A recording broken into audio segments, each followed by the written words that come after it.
Bienvenue, vous nous écoutez sur le www.radioalfayda.net.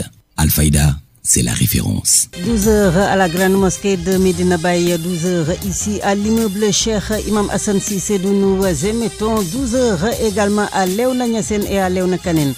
La même heure à Sanya Bambara, Medinatul Cheikh Abdou Khadre Djeilani, à Bouchra Touba Ndorong et Kausara Fall. Alfayda FM la référence, merci de rester en notre compagnie. Le journal, les titres. Entre soulagement et contentement, Ziguinchor retrépigne d'impatience dans l'attente de revoir son maire Ousmane Sonko et la relance des chantiers et projets entamés par ce dernier avant son incarcération en juillet 2023. Dès le début de ce journal, vous les entendrez avec notre correspondant Mohamed Sagna. Arrêt du processus électoral et par ricochet l'annulation de la présidentielle. Le niet de la Cour suprême toujours pas digéré par le PDS qui abdique face à la décision de la juridiction. Tout en s'arc-boutant sur ces raisons à Kaolaka et dans ce midi, vous entendrez à ce propos la réaction de Baba Diop. Mode d'habillement, mois de forte consommation, la page Ramadan de ce JP, ce sera avec notre reporter Renoir Biaye.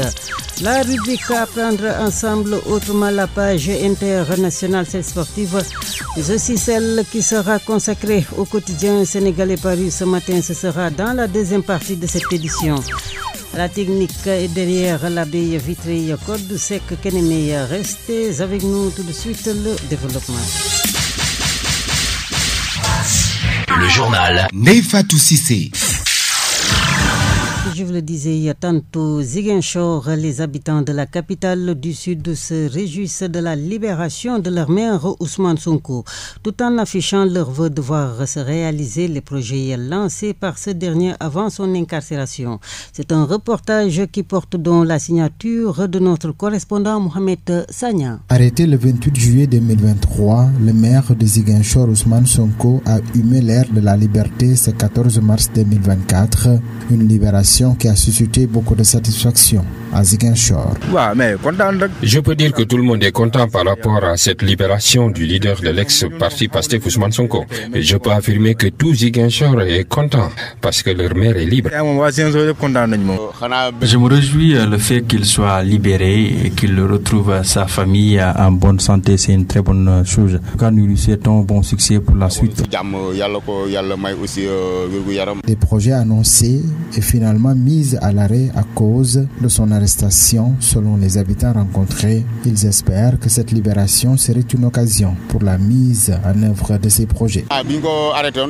C'est vrai qu'après son arrestation, beaucoup de projets à Ziguinchor sont à l'arrêt et on ose espérer qu'il est libre aujourd'hui et les choses vont reprendre et que ce sera une réussite pour tout le monde, pour lui et pour toute la population de Ziguinchor.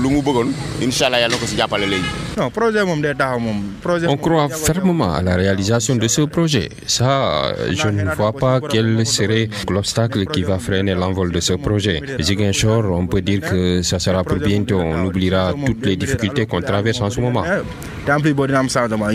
Absent depuis 8 mois, le maire de Ziguinchor est attendu par ses habitants. On est impatient de l'accueillir à Ziguinchor. Il vient de sortir d'une détention carcérale. Il doit certainement aller auprès de sa famille, mais juste après avoir récupéré, il doit venir à Ziguinchor. Nous, on est impatients de le voir et de l'accueillir comme d'habitude. Vu les nombreux problèmes rencontrés par la municipalité, les arrêts de projets notés dans la localité, les populations de Ziguinchor attendent le retour du maire Ousmane Sonko pour la reprise à la normale des activités. Ziguinchor, Mohamed Sagna, Alfayda FM. Mohamed Sagna, requête du PDS visant l'annulation de l'élection présidentielle. Karim Wade et ses alliés essuient le niet de la Cour suprême qui a jugé irrecevable hier leur requête. À Kaolak, suivons à ce propos la réaction de Baba Diop du Parti démocratique sénégalais. Une déception parce que la population sénégalaise attendait que ce recours puisse passer. Ça permettrait peut-être qu'on ait des élections inclusives. Et pour cela, il va falloir que les candidats spoliés puissent participer au jeu électoral. Je crois que c'est important, mais aujourd'hui, on se rend compte que les PDS étaient dans une situation de demander à ce que son candidat puisse participer aux élections. Mais malheureusement, il se trouve qu'il y a un lobby qui est organisé. Des gens qui ne voudraient pas que Karim Wade soit à la tête de ce pays, je crois qu'ils l'ont réussi. Pourtant, ce n'est pas la volonté du président de la République qui avait tout fait pour qu'après son dialogue, que les candidats Khalifa Sall et Karim Wade puissent participer.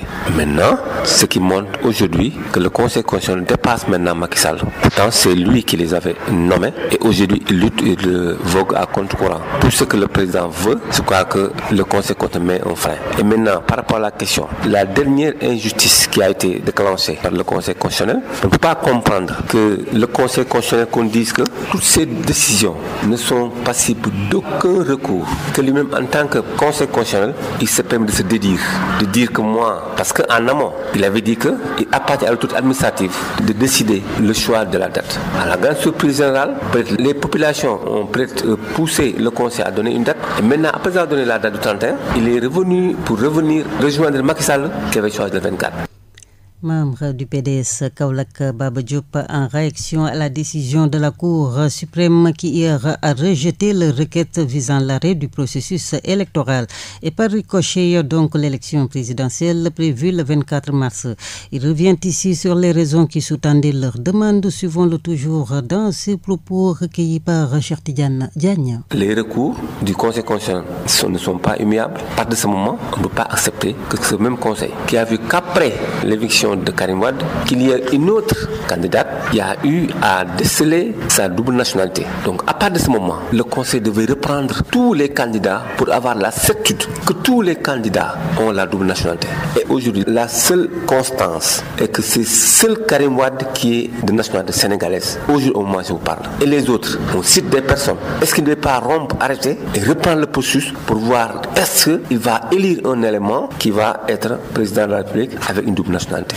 Par exemple, si Rojouane avait gagné après avoir fait les élections, qu'est-ce qui allait se passer? Donc, ce qui veut dire que c'est un conseil constitutionnel qui n'est pas crédible. Et quand on met en place les candidats qui doivent aller aux élections, et qu'à l'arrivée, on se rend compte que, effectivement, les choix n'ont pas été justes, et ce conseil constitutionnel qui va délibérer pour dire que telle personne a gagné, mais est-ce que ces élections seront crédibles? En tout cas, c'est un problème que les gens n'ont pas pu voir. Et que, autre chose, il y a ce qu'on appelle les 900 000 électeurs que Bougane en premier avait dénoncé. Les 900 000 électeurs qui n'ont pas été vus dans le fichier. Maintenant, qui va en bénéficier? Qui va en perdre? Aujourd'hui, en 2019, tout le monde avait dit que Macky n'avait pas gagné les élections, mais il n'y a pas de preuve par rapport à ça. Et Abraham avait dit en son temps, n'allez pas aux élections parce que Macky a déjà gagné les élections. Aujourd'hui, la situation peut être compliquée après le programme de résultats. Si jamais qu'on dise que Amadouba a gagné les élections au premier tour, mais il y aura des casses. Et je leur demanderai vraiment de se taire. C'est dire que nous avons accepté l'irrégularité, il faut continuer à cette irrégularité. Pas avoir le beurre, l'argent du beurre. À partir du faux, ne pas créer le vrai. Donc aujourd'hui, le Sénégal est dans une phase sans précédent. On doit revoir beaucoup de choses. Beaucoup de choses, Baba Diop. Kaolack, toujours dans le cadre de la tenue de l'élection présidentielle, l'association Handicap Formiduc dans une dynamique de renforcement de capacité axée sur la participation politique et civique des personnes vivant avec un handicap.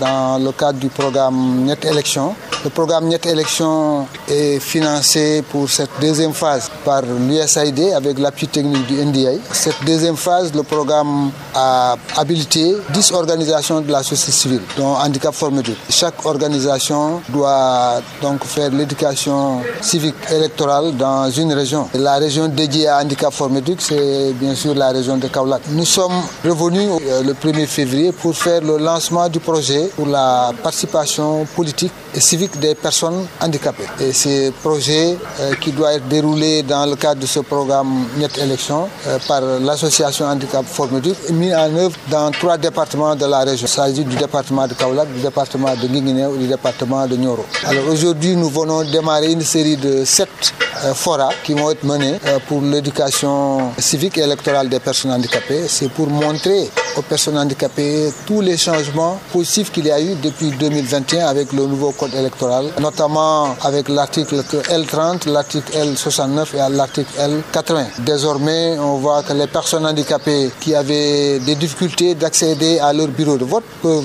désormais choisir dans le lieu de vote qui leur est réservé le bureau le plus accessible. Et ensuite, les personnes handicapées ont désormais, avec les nouvelles dispositions du code électoral, la possibilité de choisir une personne qui pourrait les accompagner dans le lieu de vote, mais aussi choisir la personne qui pourrait les assister à effectuer le vote. Je crois que ce sont des dispositions extrêmement importantes.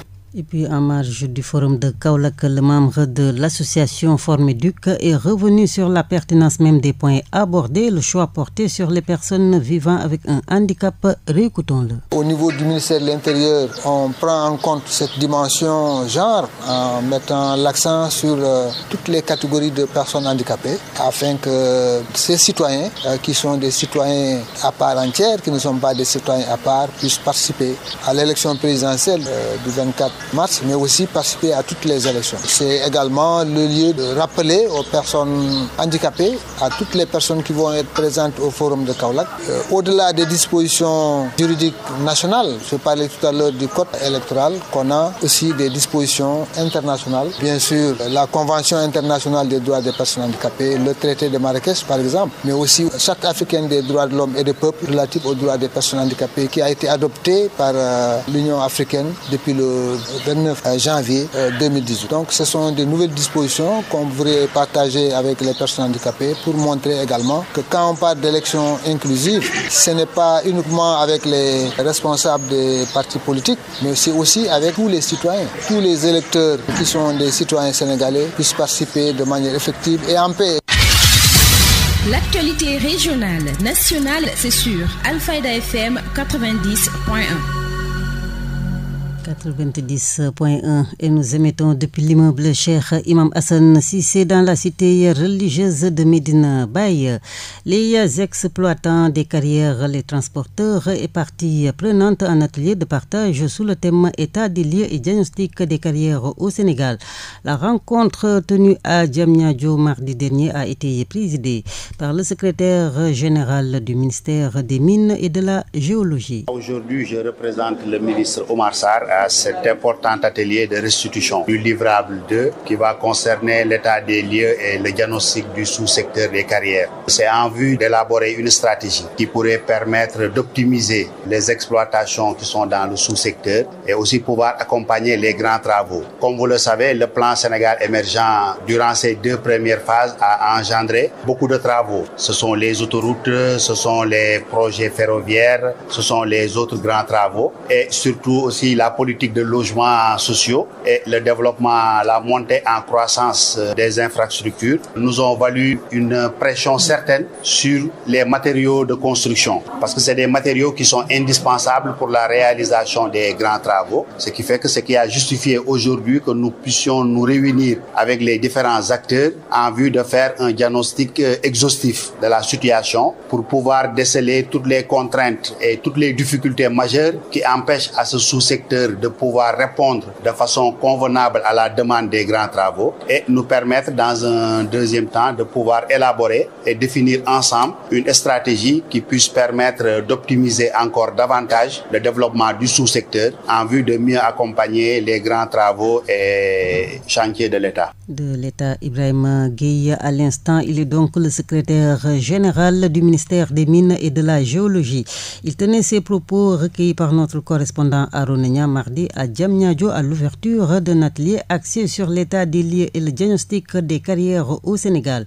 L'occasion a été saisie pour se pencher sur les défis d'un secteur. Les défis sont énormes parce que les matériaux de construction sont des matériaux qui sont épuisables. Donc en termes de durabilité, il faudrait penser à une utilisation beaucoup plus rationnelle ou réfléchir à des matériaux de substitution qui pourront permettre de prendre le relais, comme par exemple pour le sable, en vue parce que les travaux travaux continueront d'exister de façon de plus en plus accrue du fait que nous sommes un pays émergent. Et les matériaux de construction existants certainement ne pourront pas couvrir la totalité des projets et programmes qui sont en cours. Donc il faudrait nécessairement que les réflexions puissent s'initier et les concertations en vue de non seulement de rationaliser l'existant, mais de trouver aussi d'autres matériaux de substitution qui pourront prendre le relais et permettre à ce que tous les grands travaux ou tous les grands projets puissent disposer de matériaux qui soient suffisamment fiables pour que le projet puisse vraiment répondre aux attentes. Et nous avons invité les exploitants de carrière à travers leurs différentes organisations. Après la plénière, il y aura des travaux de groupe où ces exploitants et les autres acteurs pourront faire des propositions concrètes.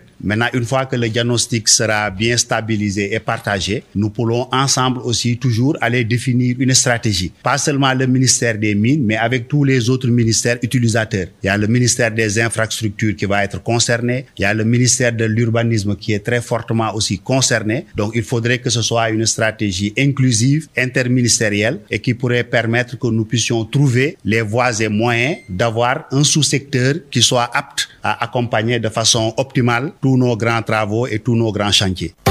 Vous suivez le journal. Sur les ondes de la référence Alfayda FM 90.1 en direct du studio Alioune Momar Alilo. Ramadan et mode d'habillement, les abaya, des modèles de vêtements qui ont la cote, d'où l'engouement des commerçants, grossistes et vendeurs détaillants. À Kaolack, suivons donc les détails dans ce reportage qui porte la signature de Noa Biaye. Le Ramadan rime souvent avec de petits commerces qui font l'affaire de plusieurs personnes, hommes jeunes et vieux, commerçants, tabliers et ambulants. Beaucoup de personnes investissent le créneau le temps d'un mois de jeûne. Parmi ces petits business autour du Ramadan, il y a la vente des vêtements qui occupe un nombre important de Sénégalais. Des importateurs grossistes et demi-grossistes aux détaillants, chacun semble y trouver son compte en cette période. C'est le cas de Ndiagasek, vendeur des vêtements venant des pays arabes.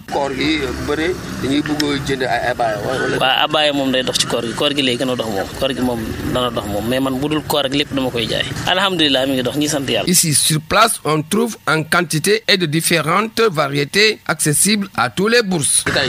Détail amna yu ni jaay 2000 amna yu ni jaay 1500 amna yu bees yo xamne dañ koy jaay en gros yu bali dañ koy jaay en gros encore ku bëgg ñu jaay la en gros ku bëgg ñu jaay la détail yépp day am. En attendant les 10 premiers jours, les vendeurs de vêtements venant des pays arabes vont pouvoir encore patienter pour se frotter les mains. Nous bien mois de forte consommation, le Ramadan rime aussi avec la flambée des prix au mépris souvent de ceux, fixés par l'État. Dans ce midi, suivons à ce propos Ahmed Thiam, point focal de l'association des consommateurs au micro de notre reporter. Les organisations des consommateurs ont pour rôle d'alerter et de veiller au respect des prix fixés par l'État du Sénégal. Vous savez que les prix homologués sont pour les riz ordinaires, l'huile de palme et le sucre, c'est-à-dire le sucre en poudre. Et tous les autres produits, on n'a pas fixé des prix. Et nous notons une hausse très grande à l'approche de certains événements des autres produits. Et là, nous lançons un appel aux commerçants à plus de patriotisme et à penser aux consommateurs en leur offrant des produits de qualité et à bon prix. Et nous demandons aux consommateurs d'être plus vigilants et de jouer leur rôle, c'est-à-dire de vérifier pour le respect des prix. Et nous ne pouvons que signaler aux gens qui ne respectent pas les prix fixés par l'État. Et pour cela, on va alerter les services compétents que certains commerçants ou bien certains boutiquiers ne respectent pas les prix fixés par l'État et c'est ça le rôle des organisations des consommateurs. Donc nous lançons un appel à tout le monde à plus de patriotisme, à aider les consommateurs en leur offrant des produits de qualité et des produits à bon prix.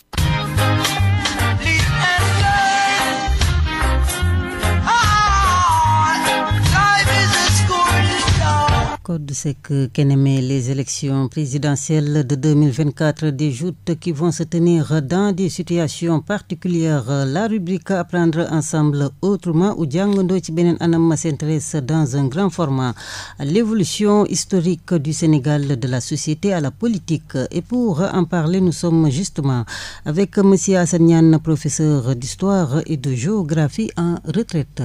Il faudra peut-être mieux comprendre la situation élections, l'analyser à partir du contexte dans lequel elles vont se dérouler et peut-être voir maintenant les différentes péripéties qu'on a eu à connaître dans tout le processus qui doit mener aux élections le 24 mars 2024. Le contexte dans lequel ces élections se déroulent, on peut les expliquer ou les situer à partir d'une situation de notre évolution historique en tant que société. Parce que pour mieux comprendre les phénomènes, pour mieux comprendre les problèmes que nous rencontrons dans la tenue de ces élections, il faut comprendre que nous sommes arrivés dans notre pays à un moment où une catégorie sociale précise, ou pour ne pas dire une classe sociale, la petite bourgeoisie, pense que le moment est arrivé où elle doit prendre les choses en main. Et quand je dis la petite bourgeoisie, ce n'est pas seulement la petite bourgeoisie intellectuelle francophone, mais aussi la petite bourgeoisie arabophone et toute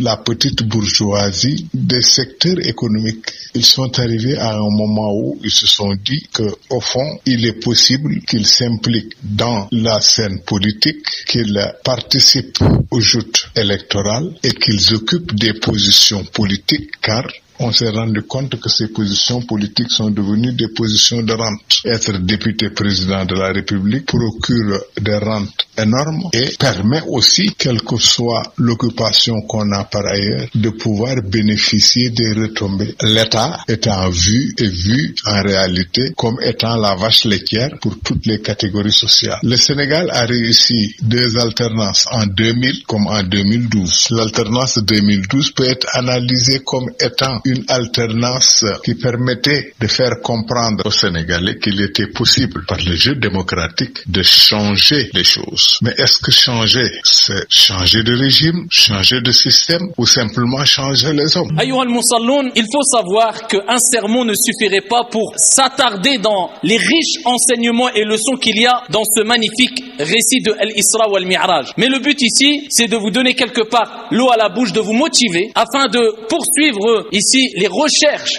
sur ce sujet et afin de voir et chercher ce qu'ont dit al-ulama al-rabbaniyoun, les savants, sur ce récit-là. Et quelles leçons ont-ils puisé sur ce récit-là? Alors la première des choses à savoir, ayyuha al-musalloun, c'est que Allah subhanahu wa ta'ala, avant même que le prophète alayhi salatu wa salam, rencontre son Seigneur tabaraka wa ta'ala, il nous donne une grande leçon à travers cet événement-là. C'est la leçon suivante. Peu importe ce qui t'arrive dans ta vie, peu importe les difficultés que tu rencontres, sache que ton Seigneur a dit. Retiens cette parole, tu la connais peut-être, mais grave-la dans ton cerveau et dans ton cœur. La yukallifu Allahu nafsan illa wus'aha. Allah ne donne pas à une âme une charge au-dessus de sa capacité. Peu importe les difficultés, les problèmes que tu rencontres, sache qu'ils vont s'atténuer un moment ou un autre. Actualité internationale. Internationale, elle porte donc la signature de nos partenaires de la Voix de l'Amérique. En Guinée, des heurts ont mis aux prises des manifestants et les forces de sécurité à Conakry jeudi soir après une coupure d'électricité qui a plongé dans le noir une très grande partie de la capitale. Les forces de sécurité ont fait usage de gaz lacrymogène pour disperser les manifestants dans plusieurs quartiers. 2 enfants de 8 et 14 ans ont été tués mardi par balle à Kindia, à 130 km à l'est de Conakry, lors de manifestations contre les coupures répétées d'électricité. Actualité internationale. En Éthiopie, l'ancien président de la 2e plus grande région du pays, accusé d'incitation à la violence, a été libéré hier jeudi. Ex-homme fort de la région Somalie, Abdi Ile, avait été limogé de son poste de président régional, puis arrêté après des affrontements dans la capitale régionale Jijjiga et les villes environnantes qui avaient des dizaines de morts. La région Somalie a été le théâtre de violents affrontements intercommunautaires en 2017 et d'une reprise en main musclée par le pouvoir fédéral début août 2018. Addis Abeba a annoncé jeudi que les charges pesant contre Abdi Mohamed Omar, plus connu sous le nom d'Abdi Ile, avaient été levées dans l'intérêt de la population. Actualité internationale. La Somalie a conclu un accord avec des créanciers internationaux pour annuler 1,2 milliard de dollars de dettes. Mogadiscio va aussi bénéficier de l'annulation de dettes bilatérales estimées à 815 millions de dollars selon le Club de Paris qui regroupe ces pays créanciers. Actualité internationale.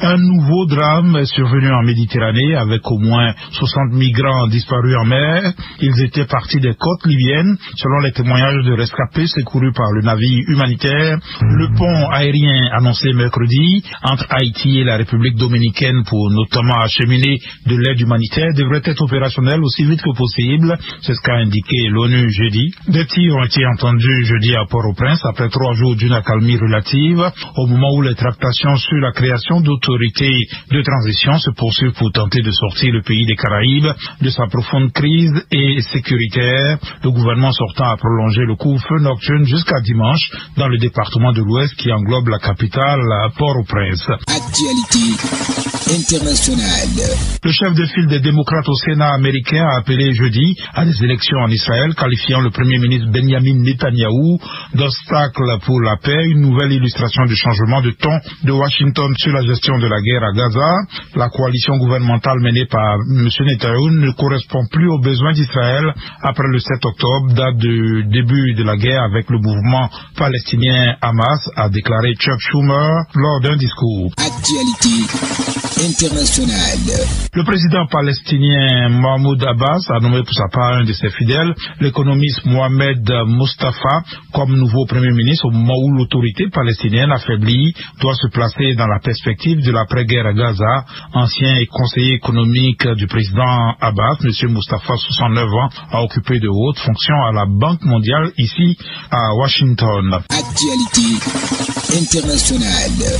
Les Russes, eux, ont commencé à voter pour une présidentielle devant reconduire Vladimir Poutine. Le vote se tient sur 3 jours, y compris dans les territoires occupés par la Russie, en Ukraine ou encore en Transnistrie, territoire séparatiste pro-russe de Moldavie. Le chef de l'État sortant fait face à 3 candidats sans envergure qui ne s'opposent pas à l'offensive en Ukraine ni à la répression qui a éradiqué toute opposition et a accumulé avec la mort en prison à la mi-février du principal opposant Alexei Navalny. Actualité internationale.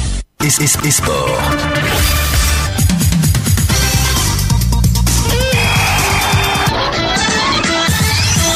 Et à 12h bientôt, passé de 28 minutes à Diourbel dans le Baol, sous peu la même heure ici en studio. La page sportive de ce JP, une signature de Moussa Kane. Une page sportive que nous ouvrons avec les Jeux africains Accra 2024. Le Sénégal s'est qualifié hier en demi-finale après avoir battu le Nigeria 3-2. Chez les filles, les Sénégalaises ont battu également les Marocaines 4-0 et ont décroché leur ticket pour les demi-finales. Dans les autres rencontres, Bénin a perdu devant le Ghana 0-1. Congo élimine la Gambie 2-1. Tirage au sort quart de finale Ligue des Champions effectué hier. Arsenal reçoit Bayern Munich. PSG reçoit Barcelone. Atlético Madrid reçoit Borussia Dortmund. Real Madrid reçoit Man City. C'est le choc. Les rencontres allées auront lieu les 9 et 10 avril en Ligue Europa. Marseille reçoit Benfica. Milan AC reçoit Roma AC. Liverpool jouera contre Atlanta Bergame. Le milieu de terrain de 37 ans, Pape Koulish Diop met un terme à sa carrière de footballeur. Rappelons que c'est en 2017 qu'il avait annoncé sa retraite internationale. Retour chez nous pour parler de la 17e journée de la Ligue 2. Ce soir, RS Yoff reçoit Oslo. Walidan reçoit Keur Madior. Demba Diop reçoit Seneps Excellence. Douane reçoit Thiès FC. Agel reçoit Duc. Amitié reçoit Ndiambour. HLM reçoit NGB Niakhitali. Pour la Ligue 1, pour le compte de la 17e journée, Tenguet FC reçoit Guédiawaye Football Club. Diamono de Fatick reçoit Wakam. AS Pikine reçoit Dakar Sacré-Cœur. Jaraaf reçoit AS Gorée. Stade Mou reçoit Linguère. Génération Foot reçoit Sonacos. Casa Sport reçoit Djambar. Pour la nationale 1, AS Bambey reçoit Étoile Lusitana. Avenir de Dakar reçoit Africa Promo Foot. Asukeur reçoit Gazelle de Kédougou. AS Kolda reçoit Cœur Foot. J Fatick reçoit Gazelle de Bignona. En Europe, Ligue 1, Nantes reçoit Strasbourg. Lens reçoit Nice. 29e jour de Premier League en Angleterre. Luton reçoit Nottingham Forest. Burnley reçoit Brentford. 29e journée Liga espagnole. Mallorca reçoit Grenade. Osasuna reçoit Real Madrid. Getafe reçoit Gérone. Atlético Bilbao reçoit Alaves. 26e journée Bundesliga. Mainz reçoit Bochum. Union Berlin reçoit Werder Bremen. Wolfsburg reçoit Augsburg. 29e journée Calcio italien. Monza reçoit Cagliari. Salernitana reçoit Lecce. Frosinone reçoit Lazio. Votre rubrique sport et Ramadan. Votre rubrique sport et Ramadan.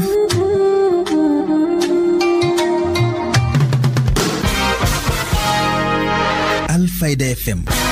Le ramadan déjà c'est un bon moyen en tout cas d'améliorer la santé parce que on sait que ça nous permet surtout pour ceux qui sont en surpoids, ceux qui ont en tout cas certains facteurs de risque, ça leur permet d'avoir un régime beaucoup plus équilibré. Maintenant, ce qu'il faut éviter c'est vraiment d'essayer de rattraper les repas qu'on n'a pas pu prendre durant la journée, de vouloir les rattraper durant l'après-midi. Ça finalement ça devient beaucoup plus problématique de ne pas jeûner d'ailleurs. Donc je pense que ce qu'il faut dire aux gens c'est que le ramadan c'est aussi un moyen d'améliorer sa santé, mais il faut vraiment éviter de vouloir rattraper les repas qu'on n'a pas pris durant la journée. La revue de presse. L'Obs, Pop, Place, Le Soleil, Sud Quotidien, Walf le matin.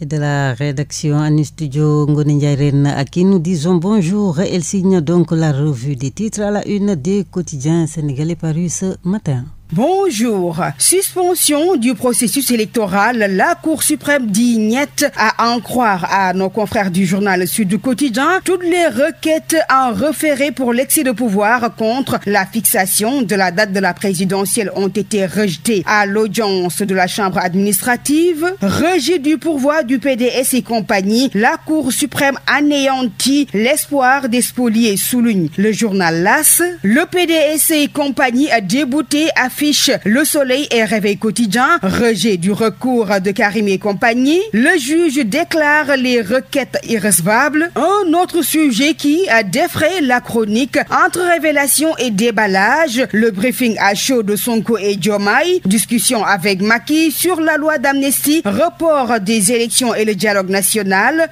Sonko, dont Vox Populi avoue avoir entretenu des discussions avec le pouvoir. En conférence de presse, Sonko et Basse se lâche, nous dit Source A. Le journal qui donne l'information dit il y a eu certes des discussions avec des émissaires qui sont venus me voir, mais on ne s'est entendu sur aucun point, même si nous l'avons fait dans le respect mutuel, citant Ousmane Sonko. Et puis lors de cette face-à-face avec la presse, Sonko et Diomaye épargnent Macky et tirent sur Amadou Ba. À en croire à nos confrères du journal L'Informateur, Ousmane Sonko a démoli à l'image du candidat de Benno Bokk Yakaar. Amadou Ba est plus dangereux. 3 points de suspension. Sonko encense Bassirou Diomaye et brûle Amadou Ba. Notons dans le regard. Pendant ce temps, l'Express soutient que Ousmane Sonko menace Macky, promet la justice et accuse Amadou Ba. Élire Amadou Ba, c'est livrer le Sénégal à la France, évoque le journal Le Réveil. Précisons que Ousmane Sonko lance une vaste offensive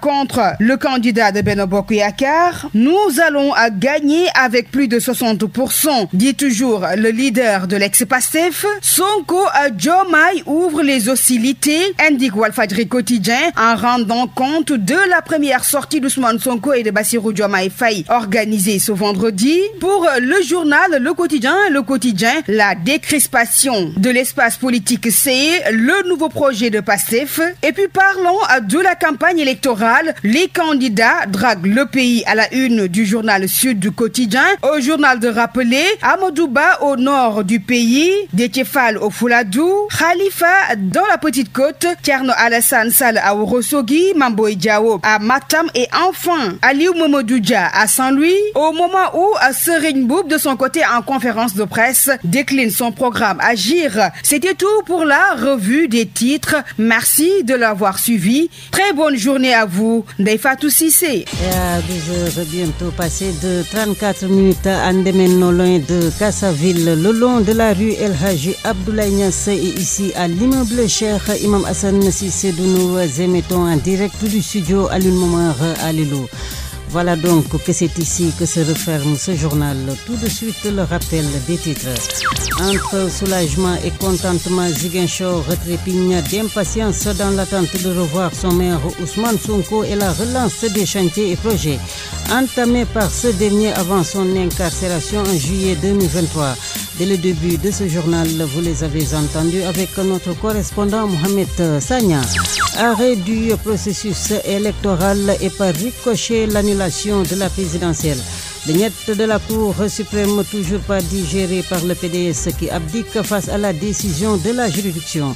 Tout en s'arc-boutant sur ces raisons à Kaolaka et dans ce midi, vous avez entendu à ce propos la réaction de Baba Diop.